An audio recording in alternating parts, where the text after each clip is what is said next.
Bonjour sur la chaîne, bonjour, j'espère que vous allez bien ce matin. Je viens encore avec un sujet très important, ne perdez plus jamais vos données. Sûrement, il vous est déjà arrivé de perdre vos données, soit par le disque dur qui était tombé à panne. Vos données sont essentielles dans l'évolution de votre entreprise, dans l'évolution de votre travail. Les conserver soigneusement. Alors aujourd'hui, dans cette vidéo, je vous présente deux grandes méthodes pour les faire, pour les conserver d'une manière, en tout cas localement, sans passer par le cloud.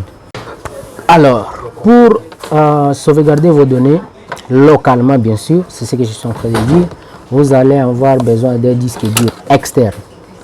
Alors, vous pouvez avoir un disque dur que vous avez vous-même rassemblé, c'est-à-dire vous achetez un boîtier, vous avez acheté un boîtier extérieur dans lequel vous avez mis un disque interne. Là, vous mettez un disque dur interne. Là, comme là, c'est un disque dur de 1 Tera que nous avons mis dans ce boîtier pour faire un disque dur externe de 1 Tera. Soit carrément vous allez vous acheter un disque dur déjà rassemblé, original comme ça, comme celui-ci. Je ne vais pas citer le nom pour ne pas faire le marketing. Voilà, un disque dur, celui-ci il est de 2 Tera.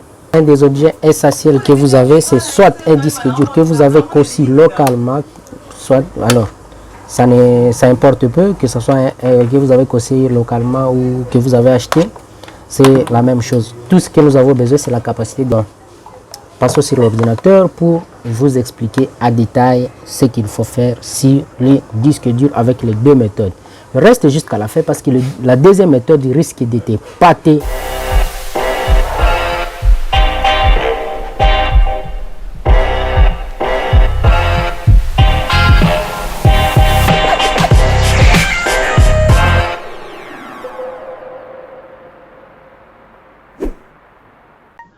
Alors, comme je vous le disais, là nous sommes devant notre ordinateur, on va passer à l'exécution. Pour la première étape, nous allons connecter notre disque dur à la machine. Là, je vais les connecter. Voilà. Je viens de les connecter. Je ferme cette procédure. Voilà. Il y a j'ai assez d'espace là. En général, je conseille toujours aux gens de mettre deux partitions ou trois, c'est utiliser la partition G pour essayer de sauvegarder nos données. Alors en général, vos données sont stockées dans le disque C, le menu, le sous-menu utilisateur, vous voyez le dossier là, le nouveau. Ça c'est le dossier, tout ce qui est sur le bureau, tout ce qui est sur documents, ainsi de suite. Alors au lieu d'aller plus loin, vous prenez tout simplement ces données, vous copiez là, vous allez copier ça, ensuite vous venez le déposer dans votre disque dur. Vous choisissez n'importe où, soit vous pouvez créer un nouveau dossier et vous le déposez. Vous dites document, je peux écrire sauvegarde.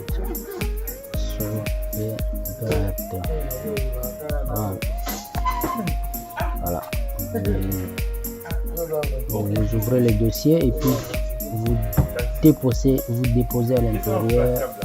à l'intérieur, hop, et voilà, il vous demande, vous devez disposer des droits administrateurs, bien patati patata, bien sûr, vous les déposez et la sauvegarde a commencé. Là, il est en train de copier toutes les données qui est sur le disque C. Voilà, j'ai une quantité de 65 gigas. Vous allez passer encore sur le disque suivant et ainsi de suite. Vous copiez vos disques manuellement et vous les déplacez dans le menu de sauvegarde. Vous les déposez dans votre dossier de sauvegarde. Voilà. Pour la deuxième méthode, alors là, nous allons passer par le menu panneau de configuration. Panneau de configuration. Et nous allons choisir le menu sauvegarde et restore Windows. Alors je tiens à vous informer que ici, cette méthode marche avec tous les systèmes Windows à partir de Windows 7. Donc Windows 7, Windows 8, Windows 8.1, Windows 10, Windows 11. Vous pouvez sauvegarder vos données avec cette méthode. Une astuce simple pour essayer de trouver un espace uniquement prévu pour les sauvegardes. Là, on va aller dans le gestionnaire des disques. On sait que nous travaillons avec les disques G. C'est là où nous voulons mettre nos données. On va réduire l'espace. On va créer une partition spéciale. On prend par exemple 50 Go. 50 Go pour voilà 50 Go. Ça c'est 50 Go environ pour notre sauvegarde. Voilà, nous allons le renommer. Nous disons par exemple que ça c'est une partition de sauvegarde. Voilà. Une partition de sauvegarde. Alors je dis suivant. Je termine la procédure. Voilà, je vais créer une nouvelle partition de sauvegarde uniquement pour notre sauvegarde locale. Alors je tiens à vous informer que si vous sauvegardez avec cette méthode, vous conservez en tout cas et les systèmes, pas seulement les données, vous conservez et les systèmes et vos applications et vos historiques, tout ce qui est sur votre ordinateur, vous pouvez les restaurer à tout moment, même si le système tombe à panne. Alors la méthode est simple, vous passez par le panneau de configuration.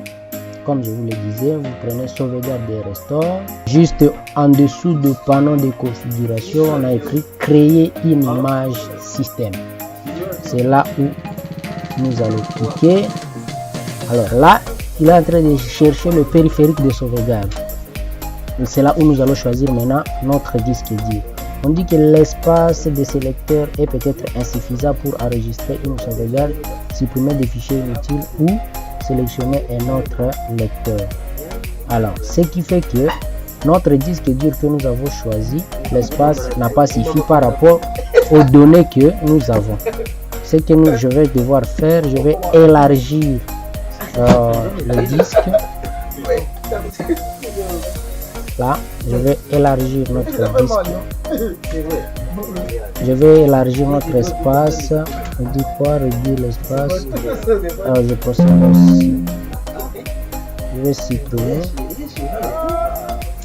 Et puis, nous avions créé une partition qui était de 50 Go. Et comme vous avez remarqué, l'espace, on nous a dit que l'espace libre des sélecteurs est peut-être suffisant. Alors, nous venons de l'élargir. Après élargissement, je vais actualiser pour que ça prenne en charge cette capacité. Voilà, sauvegarde de ça et 2 Go, c'est beau déjà. Alors je dis suivant, il va nous proposer maintenant les disques durs à sauvegarder. Donc là, nous sauvegardons et les systèmes d'exploitation et les données, tout ce que nous voulons. Il nous laisse aussi la possibilité de choisir le disque 2. On peut choisir aussi donc tout ce qu'on veut sauvegarder localement.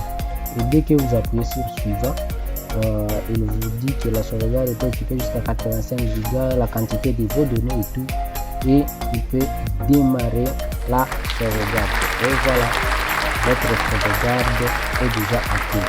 Alors pour faire la restauration de cette image, pour restaurer vos données, peu importe que vous ayez formaté ou que votre système est tombé à panne, vous aurez la possibilité de récupérer tout ce que vous avez sauvegardé grâce à cette méthode. Alors pour restaurer, je vous recommande de suivre notre vidéo précédente. J'espère que les deux méthodes que je viens de vous présenter vous sera très utile.